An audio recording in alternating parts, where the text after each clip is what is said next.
এটা গ্রামের নাম মহেশপুর, পাকা নামে পরিচিত। আমার এলাকায় এর আগে কমপক্ষে 100 পরিবার এই পাখা বানাইতো।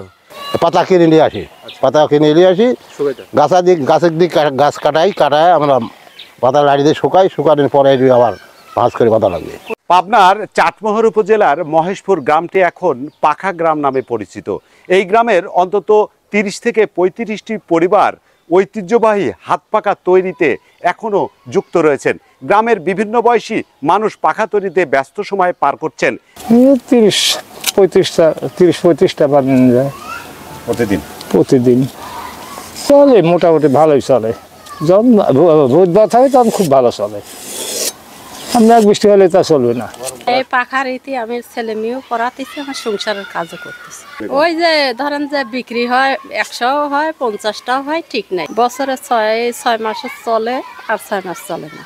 একজন দিনে 30 থেকে 35টি পর্যন্ত পাখা তৈরি করতে পারেন। পাতা কিনে নিয়ে আসি, গাছের দিক গাছ কাটায় আমরা পাতা লাড়ি দিয়ে শুকানোর পরে আবার ভাঁজ করে পাতা লাগিয়ে। পাকা বানানি ধরেন আমরা আমার ব্যবসা ধরেন সিজনে ব্যবসা করি, এই ব্যবসা করলে আবার হাতে কিছু আয় করতে পারি। বাঁশ লাগে, গুনা লাগে, সুতা লাগে, আবার রং করা আলাদা। এই পাকা ব্যবসায়ীরা বলছেন জেলার বিভিন্ন এলাকা থেকে 10 থেকে 15 টাকা দরে তাল পাখার পাতা সংগ্রহ করা হয়। বাঁশ, সুতা, রং ও সেলাইয়ের পারিশ্রমিক বাবদ আরও প্রায় 3 টাকা ব্যয় হয়। একটি পাখা বিক্রি হয় 20 টাকায়। একসময় ঢাকা, চট্টগ্রাম, সিলেট, রাজশাহী, নরসিংদী, পাবনা সহ দেশের বিভিন্ন জায়গায় এই মহেশপুর গ্রামের পাখা যেত। গ্রামের নাম মহেশপুর, পাকা নামে পরিচিত।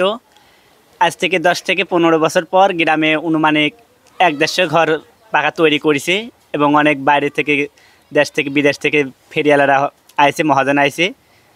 আর এখন পাকার দাম একে সীমিত কম, ব্যবসার এখন আর আগুন মতন হয় না।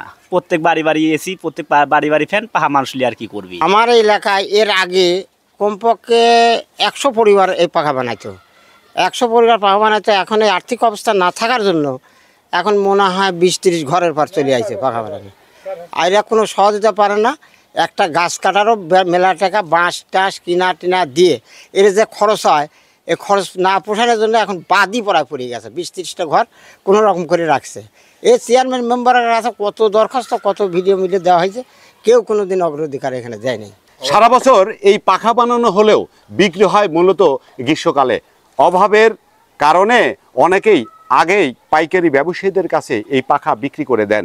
তবে পাইকারি ব্যবসায়ীরা বেশি দামে বিক্রির আশায় গ্রীষ্মকালের জন্যই অপেক্ষায় থাকেন।